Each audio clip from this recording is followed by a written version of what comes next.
Hey guys, welcome to another episode of Coffee with Karl and Kofi. We are man. Like before we hopped on the show, we were talking about our weeks. Like we dove into some things that we are doing, and life is it's been good. And we're excited to be back with you guys here again today. Wrapped up this book, Infinite Game. We're gonna be diving into some pretty interesting topics, kind of sharing some of our personal experiences through this stuff. So I'm excited. How are you feeling today, Karl? Freaking amazing, ready to run through a brick wall. Yeah. So, I hope y'all can feel that energy. I'm trying to transfer that energy yeah. through the freaking earbuds or the speaker, wherever it is you might be coming across this content. No, man, I feel blessed by the best. I was just telling you right now, I am just completely overwhelmed, and I use overwhelm in a positive sense with the feeling of gratitude. I mean, the people that are coming into my life, people like you that have been in my life, opportunities that are rearing their heads up into my world. I think it's just all a byproduct of working to stay in my lane, man, and own all parts of my lane and not, extend my neck into other people's lanes. Like, what are they doing? And how do I do it that way? Like for the first time ever, I am genuinely just operating in my space, in my zone of creative, man. And it feels so good. And it really reflects a lot of what we've been talking about over the past couple of weeks with the infinite game, man. Because so often, we're doing things for some end goal. We're doing things to compete with ourselves or with parts of ourselves that we feel are somehow unworthy, or with others that we feel like we need to one up, man. And those things just zap creativity. They take the gratitude and the bliss and the joy out of what it is you are doing. And yeah, dude, I'm going on a rant here, but I'm really happy to be here. Really happy to be here. I love it. I love it. And I mean, you're so right, because like that's really how most of us, like those are the examples that we saw for a lot of us growing up, right? We saw like, if we played sports when we were younger, you were playing a finite game. If you're running around, most, movies we see, most different media, it's like all talking about these different finite goals. So, I really love the message that this book delivered. So let's dive in. I know you got a couple of things that we're going to be. Yeah, man, let's help some folks. By the way, if you're just joining us on this episode, Coffee with Karl and Kofi is really just spiritual kumbaya time. Me and my boy Kofi. And by that is, we've been having these little powwows for the longest time, and we're like, you know what? We're always sharing books. We're always sharing how some of these principles apply in our lives and are helping us get to the next level. And so the whole goal of what we're doing here is we're just trying to share the conversations that Kofi and I would be having on these Saturdays with ourselves anyways, with y'all, right? And we're breaking down these books to introduce you to what we're learning, introduce you to these books. If you're looking to get better in business, personally, in your relationships, there's some really, really great stuff we've already broken down, and some even more exciting stuff that we're getting ready to share with you in coming weeks. And so this is our third week of Simon Sinek's The Infinite Game. You can find the book all places. We don't make any money off of promoting these books. We're just really two exciting guys here that are just pumped to share and pumped to give. And so today wraps up our book review on The Infinite Game. And there are a couple of topics that I think we would be remiss if we didn't share with the audience. And one of the ones is this concept of a worthy adversary. So really in the book, Sinek really flips the traditional idea of competition. And I want to spend some time here because I think this is a lot of how our society is fueled, competitive, whether it be you're competing with somebody in a business perspective, or even with yourself, or subconsciously with your friends. I mean, that competition is everywhere, and I think it can be a force for good. But in the book, Sinek urges us to look at competition differently, right? He says, instead of seeking to defeat a competitor, why not see your competitor as a force that pushes you to improve and innovate? And I love that, man. I love that because there's a lot of discussion in this book about like having a just cause and a worthy rival. And I think for a lot of people, myself included in the past, you look at a worthy rival as somebody in your space that you want to get one up over on, right? And so like what happens when you eventually do get one up over on them, right? You eventually come to a cul-de-sac, which is a dead end, and you're like, what next? You know, like what was that for?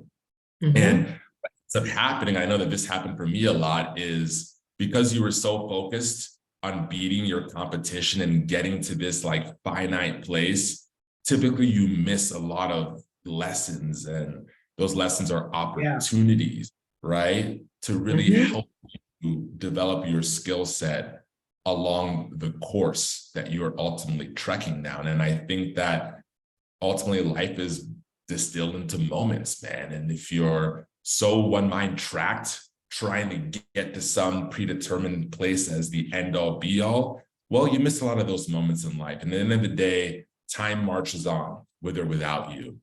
And so I think that there is an element of being present while you're competing. I don't think competition in and of itself is bad, but being present while you're competing and really working to uncover like, okay, what are the lessons I'm supposed to be taking away here? You know, how are these challenges actually preparing me? How are they serving me? How are they possibly helping me get back on track where I've once lost, you know, my focus and my directive? And I think there is just a lot of beauty that can be appreciated and taken away from when we actually align ourselves with what Sinek is saying here. So I wanted to start there, bro, because business and even personally, man, competition can be a motherfucker. It really can, right? Because it can cause you to act in a manner that's not even really true to who you are. And as I really dove into this text, man, it just, again, it gave me so much freedom. And it was like me like taking a cross off my shoulders and putting it to the side to go, oh no, it's actually about me becoming better. It's not about me like getting a certain score over this other person, man. So I'm curious to hear your thoughts, bro. Let's have some dialogue there on the whole worthy adversary. How did you interpret it?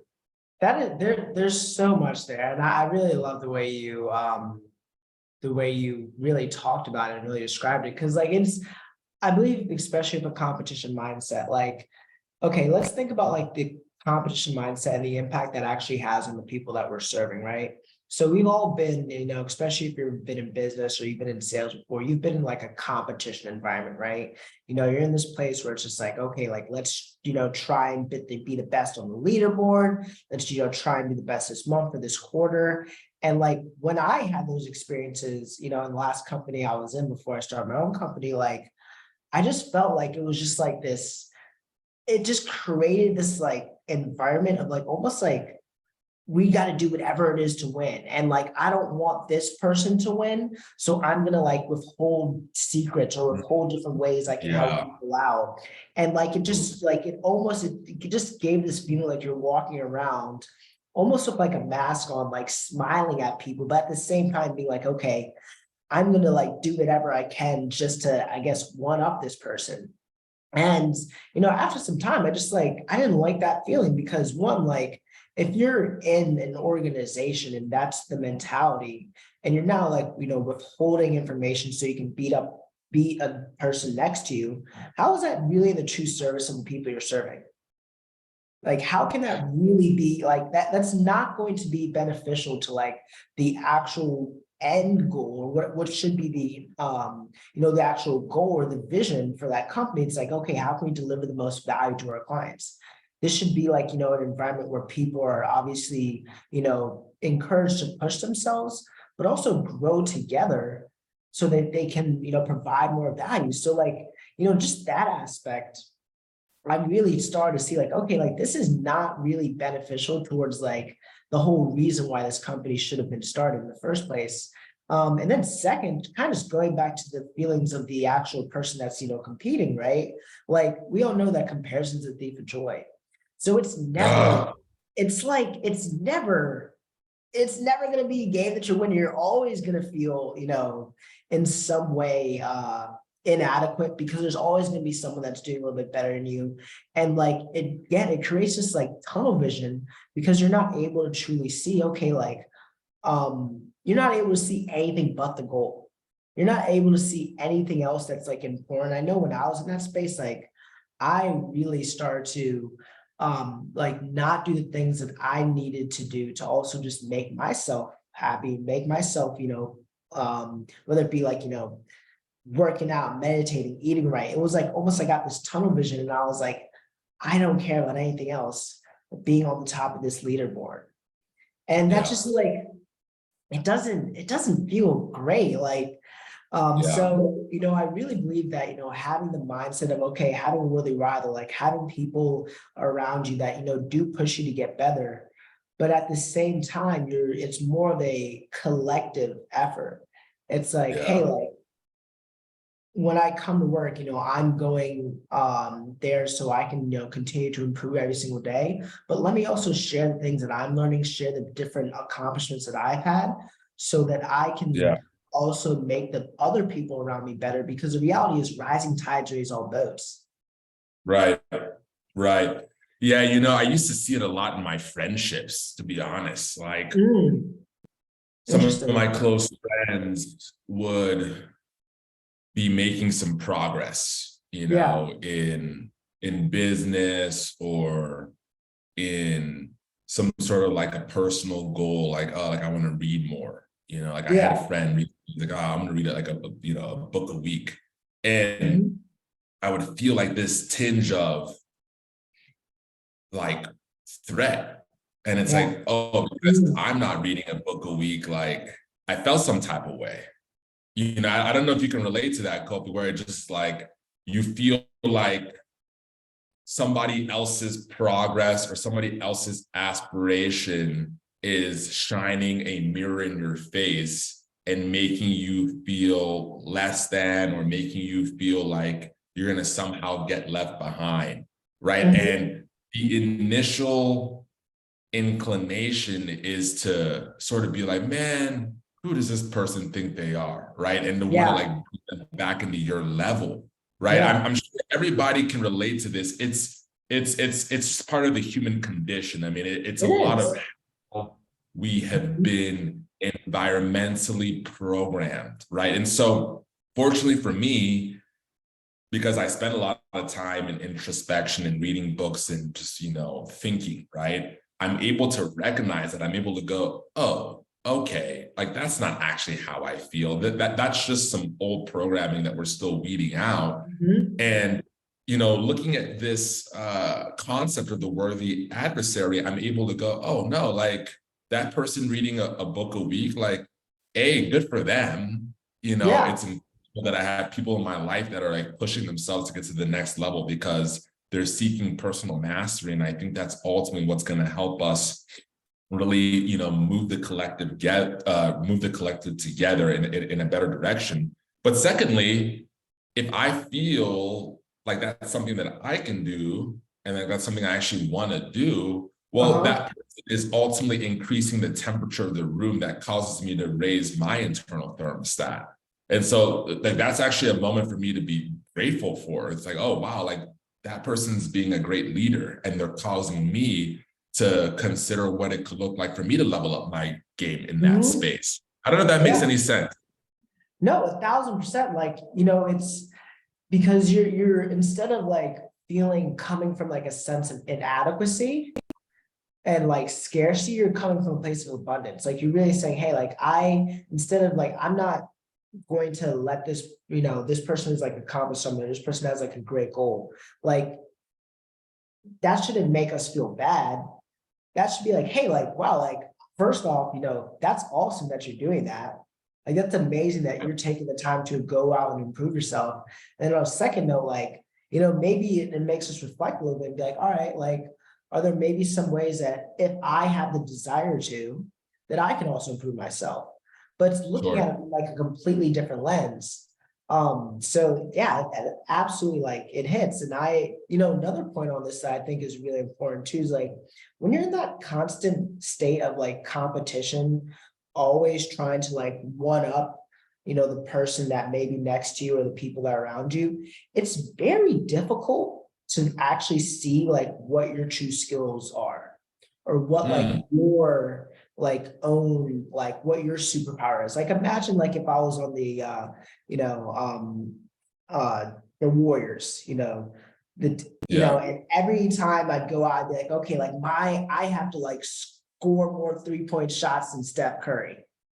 yeah, But that may not be my position. I may be a power forward. That may not right. be my job. And like if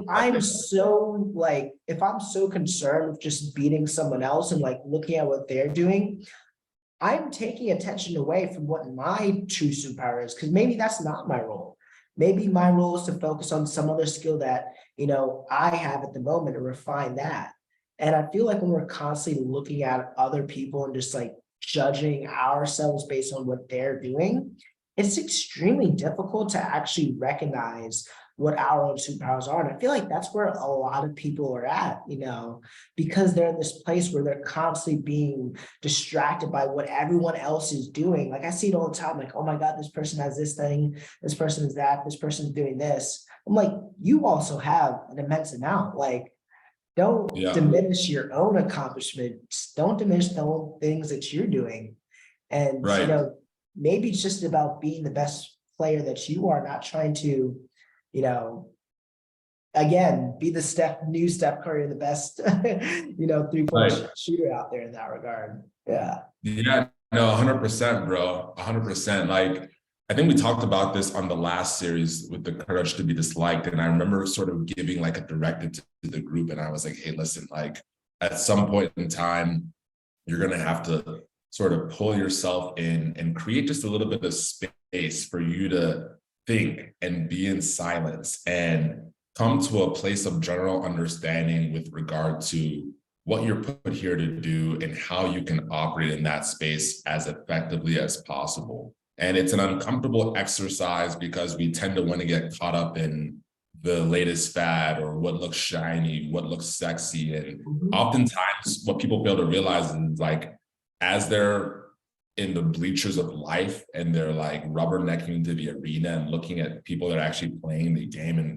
going, Yeah. oh, look at how cool like they are doing that. And man, like, could I ever do that? And like they're just torturing themselves with all this like internal dialogue. They Mm, fail to realize what those people had to do to actually like jump and get in the game, man. And like thousand there's a percent. lot that we don't see, that isn't actually objective feedback to really help us understand what people had to do to empower themselves. So if you want to empower yourself, I mean, it really requires taking time to yourself to really uncover how you can improve, how you can innovate and how you can empower yourself to get in. So I want to segue this, we were just having a conversation offline about this idea of capitalism, and I think Mm, ultimately capitalism is designed to create natural incentives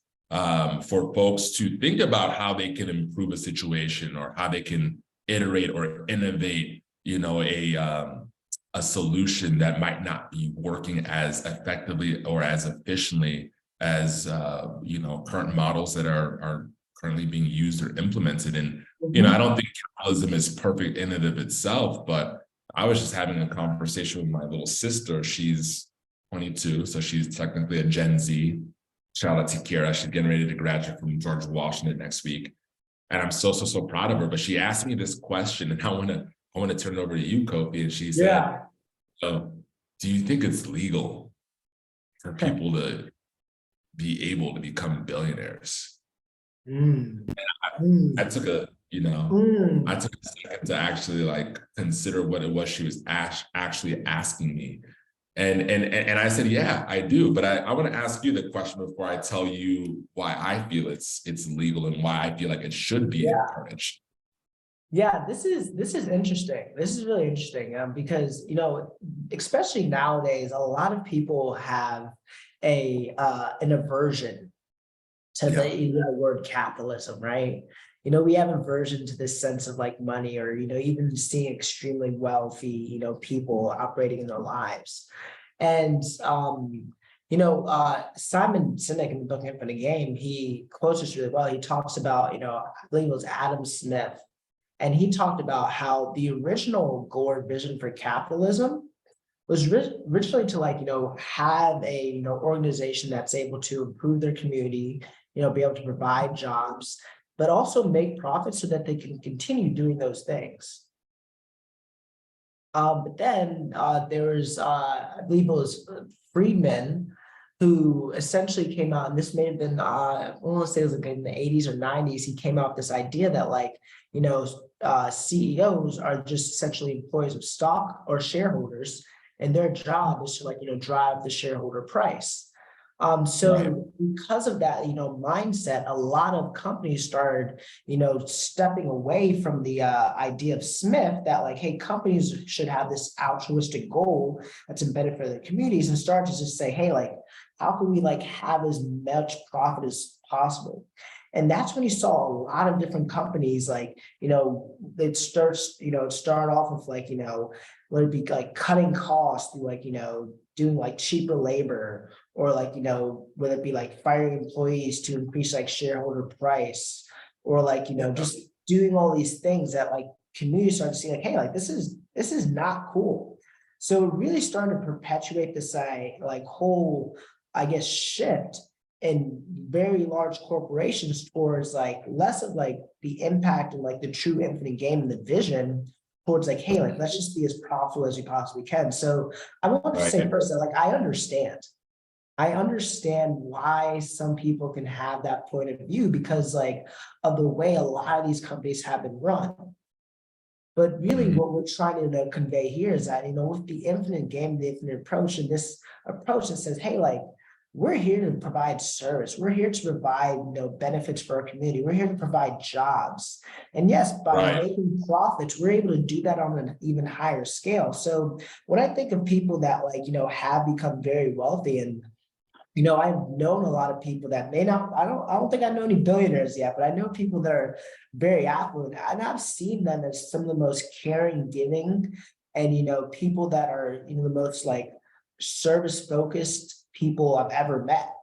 Right. And what I see is that like their affluence or their wealth has really just been like not from them just being selfish, or not from them just like, trying to, cut costs. A lot of them are just providing an immense amount of value. And I truly see that like money Yeah. is really just the, lagging indicator of how much value you're providing. If you're doing a great service out there, like we can all like, I don't know a single person that does not use Amazon, right? Like we're all getting Amazon packages every single day. I had We two all the get other day. excited. Ooh, Oh Amazon. yeah, I just right. ordered it 10 minutes ago. It's already here. Yeah, Amazon has created this idea in all of our heads that if it takes more than 2 days, and it's it's slow, right? Even if it's coming from the Yeah. other side of the world. So, I can't, argue and say that Amazon is not providing value, right? To pretty much almost every single person So it makes sense that they've had the profits that they've had. And I believe that like when you can have like a huge impact on a lot of people, again, the money just like really follows at the end of the day. And Right. I definitely believe that, people out there can be billionaires if they're providing the level of service and the level of value that Yeah. would equate to them, having those Right. funds and having that worth. Yeah. Right. I mean, I think ultimately it comes back to the just cause, right? And the just Yeah, cause is about making positive impact in the world and contributing to something that is meaningful and like greater than just yourself. And I absolutely. understand that, hey, listen, one of the physical principles that governs the way the world works is the law of polarity. Like there's Mm, always going to be a negative, basically. So yes, there are going to be people out there who are going to get in business and they're going to prioritize short-term profits and metrics over people, right? And I think that's where folks like my sister are looking at some of these ultra uber wealthy people and saying, well, how is it fair that this guy is making, $500 million like every quarter, his employee that actually is busting their tail to deliver the packages that create the perceived value that keep us all coming at the Amazon's barely making 15 an hour. Hey, listen, we can argue that all day, but if we can come back to the just cause, and if we can have conversations with people who are putting themselves in the game to ultimately advance the overarching experience of the collective, and they actually do something that delights the overarching experience of the collective, I don't see any problem in that individual who took the risk, who made the sacrifice, who put in the time, consistently to actually create this thing from idea into something that is a true opportunity that we can engage with in our physical dimension. I don't see any issue with that person being rewarded commensurate to the value that they've created for the overarching collective, and I think it comes back to that just cause piece, and individuals being able to say, hey, like, is this something that brings true value to my life? And is this service being delivered in a manner that I feel is ethical? And I think this is how a lot of consumers are making buying decisions these days, like they're spending a lot of time educating themselves on the values and the visions and the ethics of the company to really see what's what. And I think that moving forward here, a lot of people that are engaging in business practices that aren't sustainable, whether that be from an environmental perspective or a diversity, equity, and inclusion perspective, like those folks will be sniffed out by the people that they're ultimately looking to sell to. You see what I'm saying? So I think we need capitalism, brother. Because I'm not fighting you, man. I mean, being an entrepreneur is a difficult thing. It just is. And if you remove that incentive for an individual, no matter what status in life that they're currently at, that they're born into, to be able to improve their standing as a result of creating something so meaningful, that again, is going to bring about good. If you remove that, what incentive do we really have to create? And that to me is scary. I mean, we see what that's done to communistic societies where there really is no incentive and everything is just level. And as a result, look around, things don't look so good. Not at all. The amenities ain't there, son. It doesn't like it doesn't promote betterment. I think that's one thing that capitalism does do a great job of. Like, there's no system that's perfect, but capitalism definitely promotes people to continue to improve and get better. And it's funny because I think about, like, if anyone told me, like, hey, like, I don't really like capitalism, I don't like really like competition, or people getting more for doing more, like, I'd ask them a question, like, say, hey, have you ever been in a group project at school and had that one, two people that did not do any work whatsoever in that group, but they still received an A because the other people pulled their weight? How did you feel? How did you feel? You felt like a speed bump. You felt like you were just like driven over. So I mean, it's very interesting, and I think again, like, practicality wise, like, like, if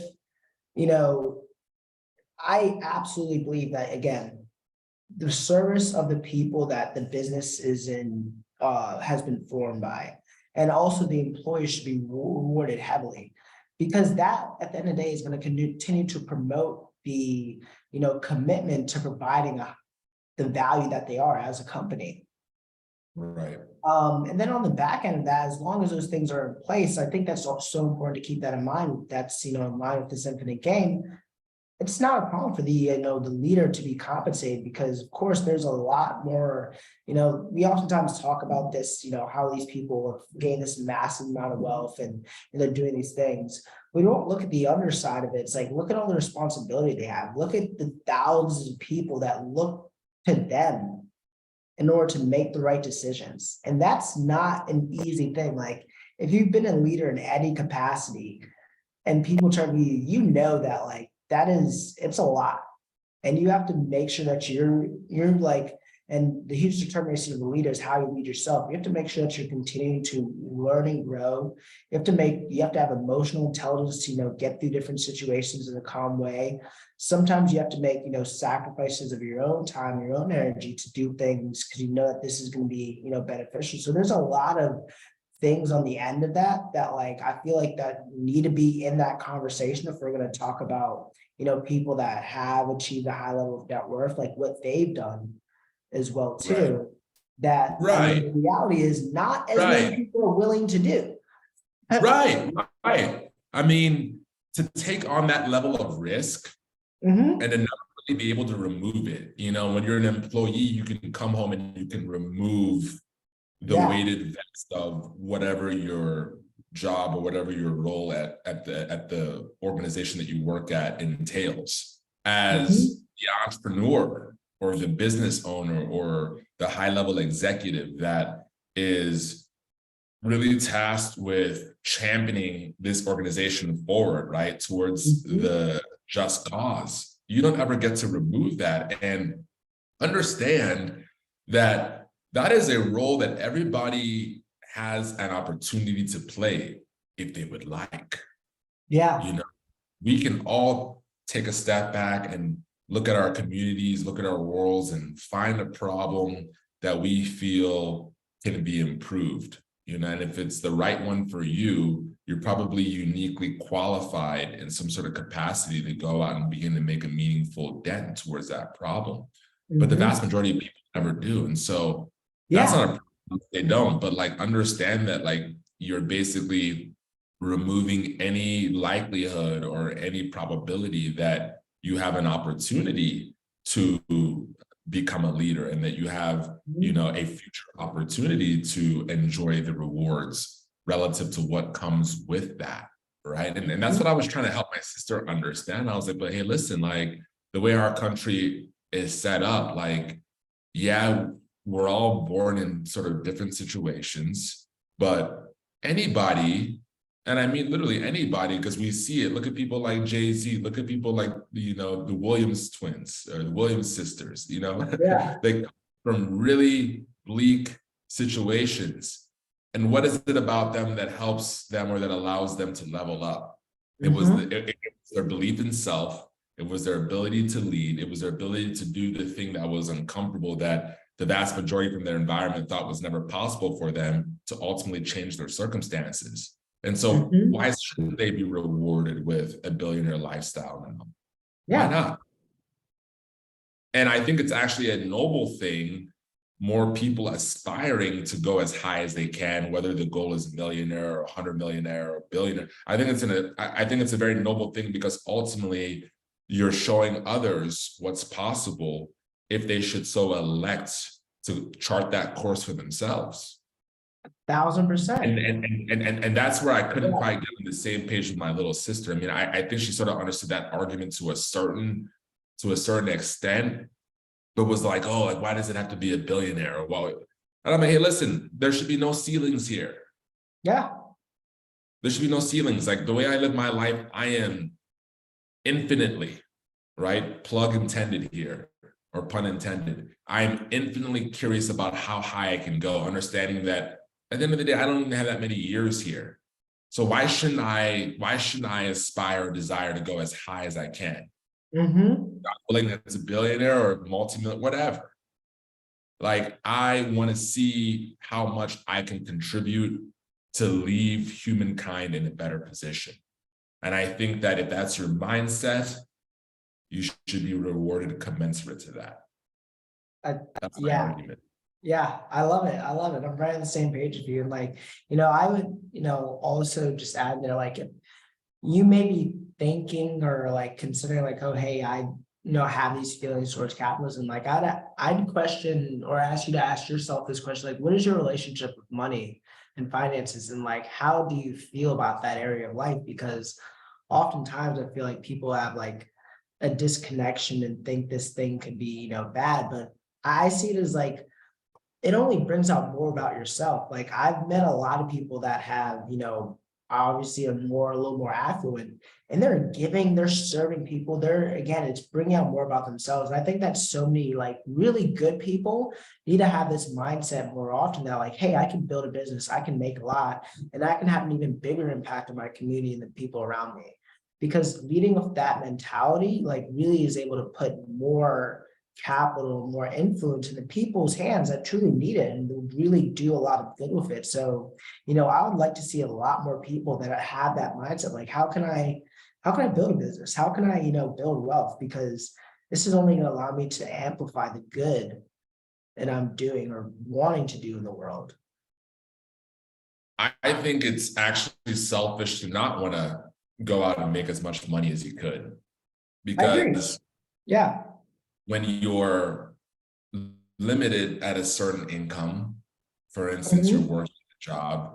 Like right now, I'd probably be like, damn, Kofi, I can't even do this because I got to run out to my job, Yeah.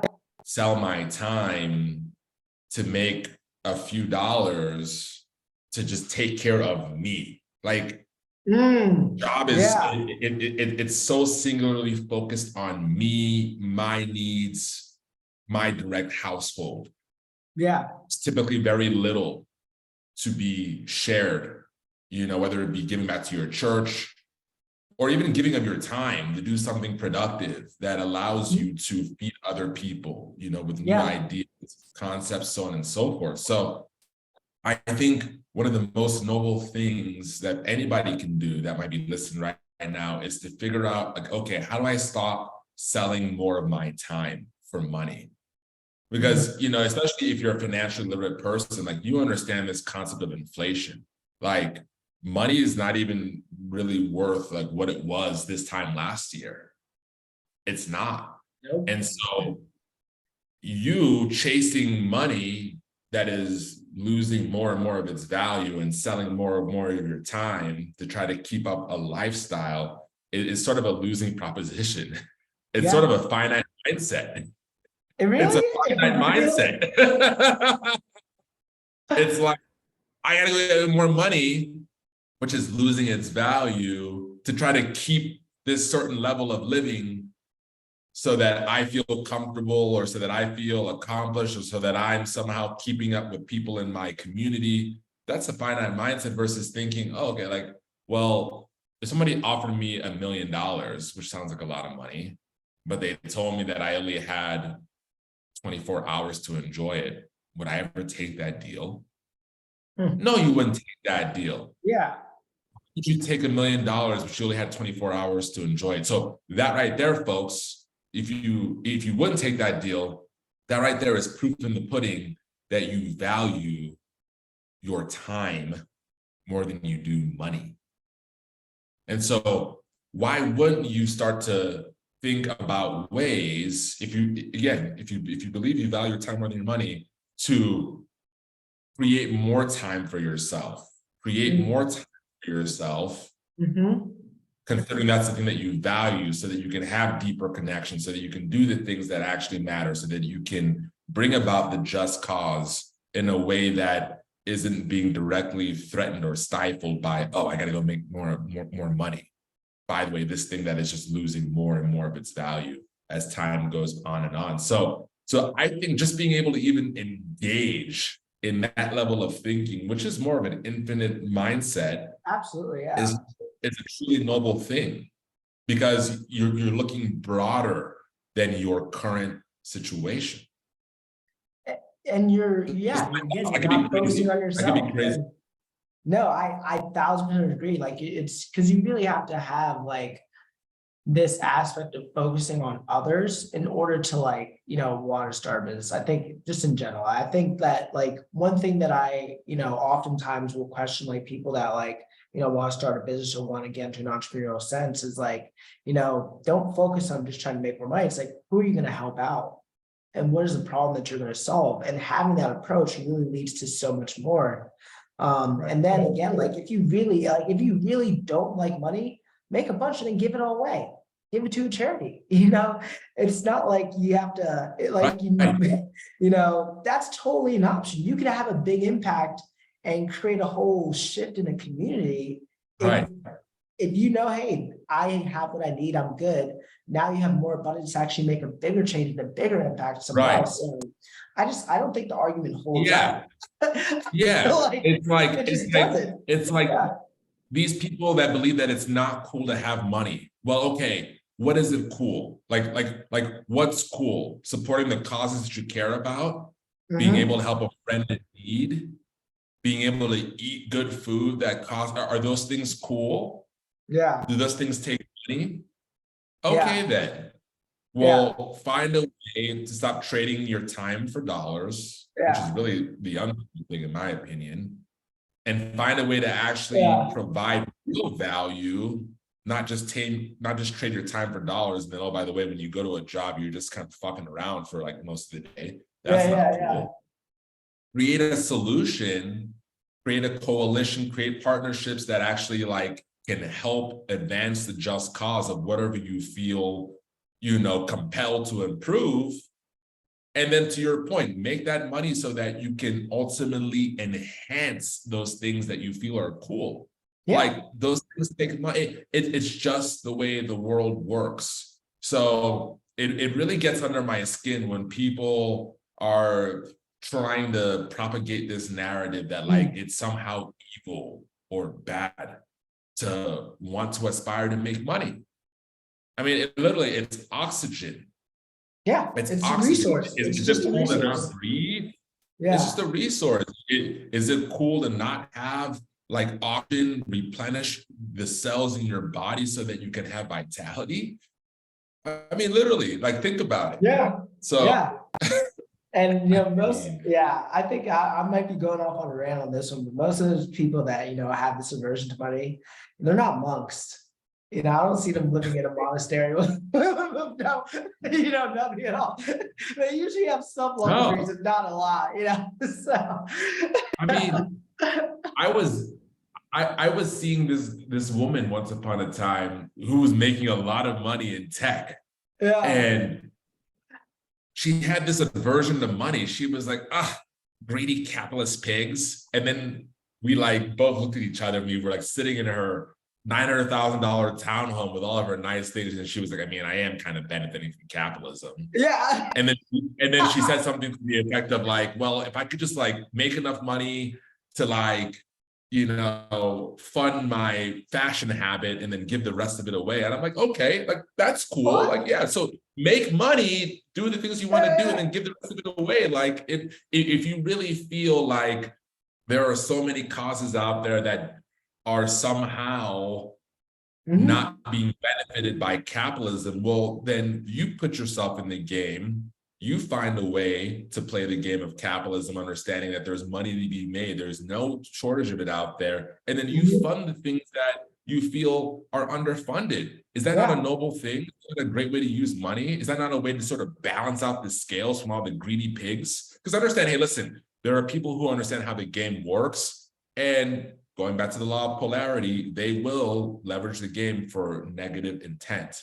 Why not empower yourself to get in the game? Stop waiting for somebody to come and change the system. Stop waiting for Yeah. somebody to come and save you, and get in the game and play the game. And then you can put the money towards positive intent. Yes. That's some Yeah. shit. That's some Yeah. cool shit. Yeah. That's an infinite mindset. That's not thinking finitely like, oh, well, it's just me. What could I really do to like make things better? And you're taking this perspective that's not about yourself either. But I think that's such an important thing. It's like, hey, like, let me think about the other people. Let me think Yeah, about the good that I can do. Let me think about the jobs that I can create. Let me think of the dreams that I can make a reality. Like that's a yeah, whole nother, like, that's not a selfish way of thinking. But if I'm thinking what I do or do not like, we're automatically right. looking inside. We're automatically not looking at, okay, maybe I don't like money and maybe make the self-sacrifice for the betterment of others. So no, it's That's like, it. yeah, That's it. yeah. That's it. That's it. Oh, So wow, man, I'm feeling a little spicy, bro. yeah, How yeah. about you? You feeling a little hot and bothered over there? Yeah. I didn't know, normally we're pretty chill and zenned out. I'm coming for my Yeah. workouts. Kobe's coming from his workouts, but Yeah, there's an we're both espresso clearly shop that's passionate about coffee. this. And by the way, man, this is coming from two, African guys. I don't know if you identify as an African. Yeah. Mm-hmm. I do. Okay, I didn't put that Yeah. label Yeah. on Yeah. you. Yeah. Because I think oftentimes like it's our communities that are somehow led or shepherded into this sort of no man's land that like money is bad because we're minorities. No. Mm, Like mm, we are doing for ourselves. Kofi and I both recognize that there's endless amounts of opportunities out there that were born with God-given innate skills, abilities, and talents to go out and to improve, situations that we see that need fixing. And we're just putting ourselves in the game. We're giving ourselves permission. Nobody said, hey, Karl Kofi, here's your permission slip to go use your time on Saturday, an hour when you could be in bed to have these conversations. Nobody said, yeah. hey, Kofi, leave a cushy opportunity with your former company to go start your own thing. Or Karl, stay by to a multi 6-figure a year salary to go. Nobody put that on up. We have an infinite mindset to say, oh, wow, okay, I see this cause and I see the abilities and the skills that I have to ultimately advance this. You know what? There is something within me that feels aligned to go that way. And, Mhm. I've never done it before. I don't have the perfect playbook. I've got doubts. I've got concerns. I'm in a mind fuck sometimes because I'm competing with other people. But you know what? I'm going to go read the books. I'm going to have the conversations. I'm going to do what I can to improve myself because I feel like there is something I can offer that will ultimately lift up the collective. And that makes me feel good. And I think everybody listening to this, if you're listening to this, you probably have something that you're resonating with, right? Yeah. From these conversations that Kofi and I are sharing. And I would say that I would challenge you to think that it's more than you just resonating with it. There's probably seeds within you that are starting to shift and they're rattling because they want to be nurtured and watered by more of this type of information and action. And so this is why we do this. This is why I show up. Yeah. I feel seeds within me when I listen to certain people rattling and I'm implementing. I'm like, oh my gosh, like it's actually working and I'm feeling like I can run through brick walls. And I know Kofi feels the same. And so I just want to encourage you, like, invest in yourself because you making that investment in yourself can not only pay you insane rewards and dividends, but it Mhm. can actually make other people's lives better. People that you may not even ever come into contact with. And is that not a noble and just thing? Mhm. I think Yeah. so. Yeah. And Kofi, I'll give you the last I'm word. sure that you could say this as well too. Like the journey that I've had on my, going out, becoming, a financial advisor, having to build my own practice and then going out, leaving my firm and then, building my own firm. Like it's also like made me a better person because like you really get a look at yourself and the habits you have and that your character and all those different aspects when you are like going out there and serving others. And I think it's one of the most, for you guys that again, like as Carl said, have that idea that you're thinking about, take that chance on yourself because like you're going to learn so much through the process, not just about like more about different ways you can help people out, but also different ways that, it challenges yourself to grow in so many different ways. And I know that I would have not had this challenge or had this growth if, I personally was like, in a system where like, hey, like I could just get up, go to work, forget everything, get up, go to work and forget everything, kind of, have the same result, every single day. It really like a lot, you have to be very dynamic and fluid in an in a position like this and like grow because if you don't you realize that if you have a finite mindset about things you're not going to grow, you're going to stay stagnant, you're going to eventually die. But if you have an infinite mindset you are going to continuously improve and you're going to continuously grow, and as you're bettering yourself you're also bettering the people around you and your community. It's really, I mean, it's a beautiful thing. So It's a spiritual journey. truly. I've never been more connected to my relationship with God and just my ability to like tap into faith. And what is faith? Faith is really conviction in the things that you can't see with your sight. Yeah. Because step into this, there is no playbook, there is no employee handbook, there is no you're responsible for X, Y, Z. It literally is just a white canvas, and you sort of see where you want to go. You see the things that you want to improve, and it's up to you to sort of just kind of like learn to walk, and then, learn to like sort of gallop, and then ultimately learn to run and make meaningful progress towards that thing, man.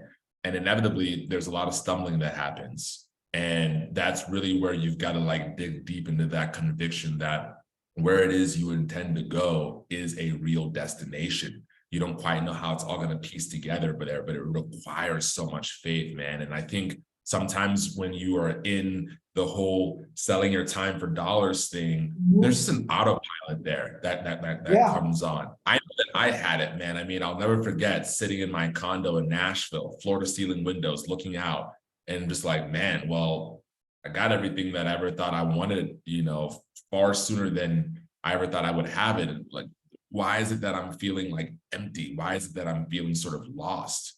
And I had just become overly reliant on myself. And when I became overly reliant on myself, I started looking outside of myself for things that I thought would help me bridge the gap of the emptiness, man. And it wasn't until I got back to sort of the initial spec, right? The initial spec of why I was created, and started to really think about like, okay, like job aside, career aside, like who am I really, what am I put here to do? That I started to really have this renewed sense of energy and thirst to like venture a path that required me to sharpen my axe, improve who I was, build skill sets, and like that path, man. And I'm telling you, man, I've never felt more alive, dude. I've never felt I can see it. And it's my wish for everybody listening, because I know that there's a lot of hurt right now. I know there's a lot of anxiousness, a lot of depression. There's a lot of feelings of being unsatisfied and just like existential, like life questions. Like, people are unfortunately losing their lives to some of these mental health challenges, man. And I think if they could just find a way to get back to what they are put here to do, what's a just cause that they are uniquely qualified to bring about, not Karl, not Kofi, but them, in their way, not in Kofi's way, not in Karl's way, and act on faith, prioritize faith over fear. Some really incredible things can start to happen. And I promise you, it doesn't even take that long for these things to start to show up. You'll start getting glimpses. I mean, Kofi, I'm sure you're seeing it. Kofi, look at the conversations you're probably having in your life. I know I'm having these conversations as well. Look at the environments you're starting to find yourself in your life. That's not coincidence. That's like a glimpse that you are on the right track, man. So I'm telling you, this infinite game thing, it's real. And I cannot recommend this book highly enough, because it's just going to give you so much space, if you will, to just operate and to keep showing up, rather than feeling like things aren't moving fast enough, or you should have been wherever it is you're trying to get to like 10 days ago. Like, it just will give you space to stay consistent enough. And when you stay consistent, things start to bloom. I love it, man. So that's all I got, man. A lot of this was just from my own heart. And I hope the listeners out there can feel it. I hope that this gives them some pause to go, okay, you know what, maybe this book is worth the read. These two guys seem really passionate about it. We're not even being paid for it, folks. And man, I think this could really help all of us move together in a better direction.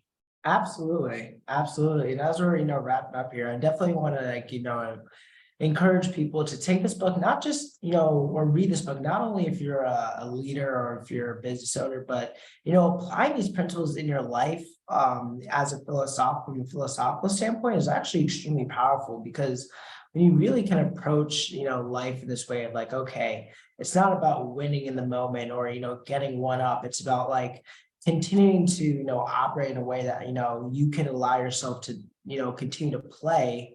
And, it's a very different mindset. Like, I was actually, just want to share this quick story. Like, I was talking to my friend and my brother about this because they're soon about to get married. I'm like, hey, like, as you're having conversations and, you're going to get into some type of conflict with your spouse, it shouldn't be, thinking about things in a finite perspective, like, oh, let me win this argument. think in a way that's like more infinite. Like, how can I, operate in a way that's going to continue this marriage, for the, as long as we're here. And it's like having that perspective really just changes not only again the way you lead or do business, but also it really has an impact on your life because you start seeing things, for the long term as opposed to the short term. So I'd recommend this book for anyone in any capacity because it's a really refreshing and like enlivening kind of way to like just go about life. Like it's awesome. It's awesome. So gosh, Well, man, Kofi, this has been so much fun, bro. This yeah. has been extremely rewarding. Why don't you give the folks a Oh, little teaser into where we're going for next week? Or I think next week is when we're going to start yeah, this. But yeah. what's next up on the docket, brother? Man, I'm super excited. So we're going to be kind of continuing this, trend on different, business books. And we're actually going to be talking about buy and build. And this is, wow, like this book was absolutely just fascinating to me, especially as an entrepreneur. It really, gave me a different, like, just way of looking at things and looking at the world, and also in how I'm, running my practice as well too. So I'm pretty excited to kind of dive into a lot of the concepts they talk about here, and also just like, really peek into an area about buying businesses and building them up in the right way. That's just, I feel like, most people aren't having these conversations, especially people that look like us. So I'm excited to dive into this next week. I can't wait, man. Like I said on the earlier in the show, entrepreneurship is hard. And I Yeah. think initially when coming into it, I was like, oh yeah, I'm gonna do like this startup thing like over and over and over and over again. And I think, for me personally, never say never, but the goal is learn what I need to learn, having done it this once and hopefully doing it very successfully at a large scale, and then taking those principles and finding assets, businesses that already exist Yeah. and just simply improving them with the skill set that I have learned, because I'll- that definitely seems to be a more sustainable way to go about it, man. Starting from Yeah. scratch it's a lift, and knowing what I know now, oof, I probably would definitely still do it, but Yeah. It's a it journey. would be Just, it's kind of like a just cold a- plunge tub. It's like when you've done it, like how cold that thing is, and you're like, I don't want to do this, but you do yeah. it and you come out and you are better after it. But I'm excited, bro, because this is something that I've been thinking about in terms of creating long-term sustainable wealth. And I'm just excited to sharpen the axe with you, brother, as Yeah. always. They happen. Thank you guys for tuning in to Coffee of Karl and Kofi. Please feel free to, like, share, comments, all that great stuff. If you had any like amazing takeaways, or if we, spoke on something that truly resonated with you, again, we're just doing this because we want to be able to give more value back, and we want people to be able to benefit from these conversations. So we always love to hear feedback. So feel free to, share any revelations you may have had from our conversations.